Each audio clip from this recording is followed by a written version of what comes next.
बघ बाबा मी यायलो पण मी काहीही बोलणार नाही. कपडे बिपडे व्यवस्थित टाईट होऊन दोघं जण गेली, मी काहीही बोलणार नाही म्हणे. तू सगळं ओळख करून दे माझी त्यांना. तिथे सर्व पाहुणे लावणे बसते तर आणि मित्र त्या नवरदेवाची ओळख करून देऊ लागला. म्हणे अहो माझा मित्र एवढा चांगला आहे म्हणे, एवढा चांगला आहे. आमची 25 वर्षाची मैत्री आहे म्हणे. आम्ही लहानपणीपासूनचे मित्र आहेत. एवढी मैत्री आहे म्हणे की त्याच्या अंगावरचे जे कपडे आहेत ते सुद्धा माझे आहेत म्हणे. बघा जास्त तो कुणाचं केलं, मित्राचं केलं. परिणामी काय करावं लागलं, अशा जागी सोयरीक जमल का हो, जमल का तुटल.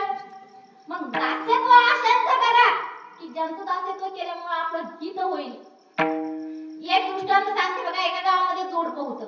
आपल्या इकडे नाही तसा जास्त शहरी भागामध्ये प्रसंग पाहायला मिळतो. त्याची बायको होती ती नोकरी लावते आणि जो नवरा होता का तो घरीच राहता, तो बिचारा काही काम करत नव्हता. तर काय होत होतं बघा, जी बायको आहे ती काय करायची, कामाला जायची म्हणून नवरा सकाळी काय करायचा, 5 वाजता उठायचा, मस्त 2-3 पातेले पाणी तापवायचा, 2 तिला द्यायचा, 1 स्वतःला घ्यायचा.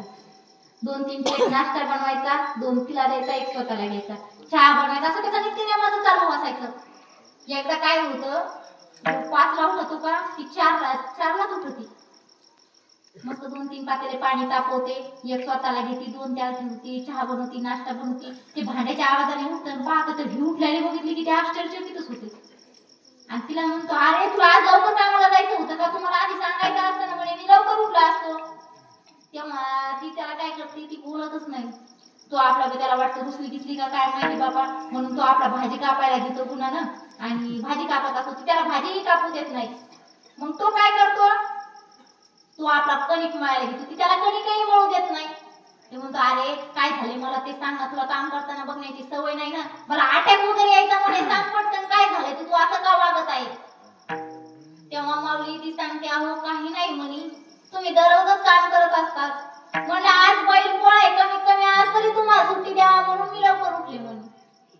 बघा काय झालं, दास्यत्व कुणाचं केलं, बायकोचं केलं. परिणामी काय व्हावं लागलं, बैल पोळ्याचा बैल व्हावं लागलं. मग दास्यत्व त्यांचं करा की ज्यांचं दास्यत्व केलं